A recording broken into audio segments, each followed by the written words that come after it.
বাংলাদেশের ক্ষমতাচ্যুত সাবেক প্রধানমন্ত্রী শেখ হাসিনার সবচেয়ে বড় বন্ধু হিসেবে ভারতে যাকে বিবেচনা করা হয়, দেশটির জাতীয় নিরাপত্তা উপদেষ্টা অজিত দোভাল রীতিমতো বিস্ফোরণ ঘটালেন। শেখ হাসিনার শাসনামল নিয়ে এমন মন্তব্য করেছেন দোভাল, তা শুধু ভারত কেন, ৫ আগস্টের পর আর কোনো বিদেশি উল্লেখযোগ্য কেউ এমন করে বলেননি। বাংলাদেশের সরকার পতনের জন্য অজিত দোভাল দায়ী করেছেন শেখ হাসিনা সরকারের অদক্ষ এবং দুর্বল শাসনকে। বাংলাদেশের পাশাপাশি শ্রীলঙ্কা এবং নেপালের সরকার পরিবর্তনের পেছনেও একই কারণ চিহ্নিত করেছেন তিনি। গত বছরের ৫ আগস্ট ছাত্র জনতার গণ অভ্যুত্থানের মুখে বাংলাদেশ থেকে ভারতে পালিয়ে যান শেখ হাসিনা। এরপর থেকে ভারতেই অবস্থান করছেন তিনি। জেনজিদের আন্দোলনের মুখে নেপাল এবং শ্রীলঙ্কাতেও সরকার পতন হয়েছে। সরকারের নানা অনিয়ম অসঙ্গতি নিয়ে সোচ্চার হচ্ছে তরুণ সমাজ থেকে সাধারণ জনতা। দেশে দেশে হচ্ছে বিক্ষোভ, প্রতিবাদ। বিভিন্ন দেশে সরকার পরিবর্তন প্রসঙ্গে হঠাৎ করেই উচ্চকণ্ঠ ভারতের জাতীয় নিরাপত্তা উপদেষ্টাও।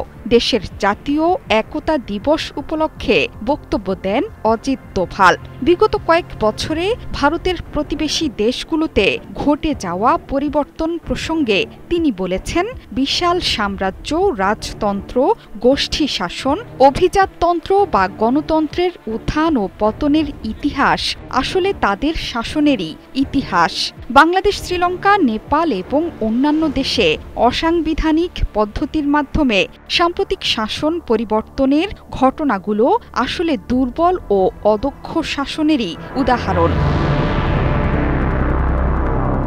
আন্তর্জাতিক গণমাধ্যমে সাক্ষাৎকারে ফেব্রুয়ারিতে অনুষ্ঠেয় নির্বাচন বর্জন করতে আওয়ামী লীগের সমর্থকদের আহ্বান জানিয়েছেন শেখ হাসিনা।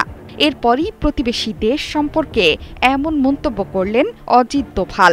এ সময় অভ্যন্তরীণ দুর্বলতা ও অদক্ষ শাসনের কারণে সাম্রাজ্যগুলোর উত্থান ও পতনের উদাহরণ টেনে আনেন অজিত দোভাল। ভারতের জাতীয় নিরাপত্তা উপদেষ্টা মনে করেন, আজকের প্রশাসনের বড় চ্যালেঞ্জ মানুষকে সন্তুষ্ট রাখা। তার কারণ, এখন সাধারণ মানুষ আগের চাইতে অনেক বেশি সচেতন, উচ্চাকাঙ্ক্ষী এবং রাষ্ট্রের কাছে আরও বেশি প্রত্যাশা রাখে। তাই রাষ্ট্রেরও তাদের সন্তুষ্টির প্রতি খেয়াল রাখতে হয়। বক্তব্যে ভারতের প্রধানমন্ত্রী নরেন্দ্র মোদীর শাসন মডেলের প্রশংসা করেন জাতীয় নিরাপত্তা উপদেষ্টা। তার মতে, ভারত এখন এক নতুন কক্ষপথে প্রবেশ করছে, এক নতুন ধরনের শাসন ব্যবস্থা, সমাজ কাঠামো এবং বৈশ্বিক অবস্থানে। জোহরা চৌধুরী সেতু, ৭১।